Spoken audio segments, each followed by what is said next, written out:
ہم اپنی زندگی کا سب سے زیادہ وقت ان لوگوں کو متاثر کرنے میں برباد کر دیتے ہیں جنہیں ہماری پرواہ تک نہیں ہوتی۔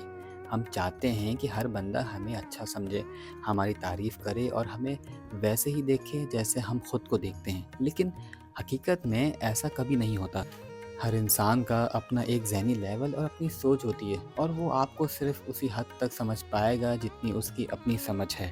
یہ دنیا ایک ایسے ترازو کی طرح ہے جو صرف وزن بتا سکتا ہے، معیار نہیں۔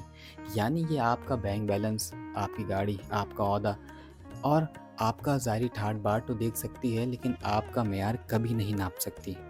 آپ کے دل میں کتنا درد ہے، آپ کی نیت کتنی صاف ہے، یا آپ نے کسی کے لیے کتنی بڑی قربانی دی ہے، یہ سب چیزیں اور اس دنیاوی ترازو کی پہنچ سے باہر ہیں۔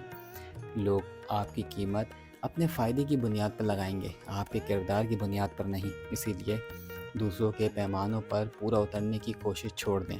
اگر آپ یہ سوچ کر جئیں گے کہ لوگ آپ کو پاس کریں گے، تو آپ ہمیشہ ذہنی دباؤ کا شکار رہیں گے۔ آپ کی اصل قیمت آپ کا اپنا ضمیر اور اخلاق ہے، جو کسی دکان کے ترازو پر نہیں تولی جا سکتی۔ جو بندہ آپ کو نہیں سمجھ پا رہا، اس میں آپ کا قصور نہیں، بلکہ اس کے پیمانے کا ہے، جو صرف وزن دیکھتا ہے، معیار نہیں۔ اپنی قدر خود پہچانیں اور اپنی زندگی کو لوگوں کی ہاں یا نا کا محتاج بنانا بند کر دیں۔ جس دن آپ نے دوسروں کی آرا کو اہمیت دینا چھوڑ دی، اسی دن آپ ایک معیاری زندگی جینا شروع کر دیں گے۔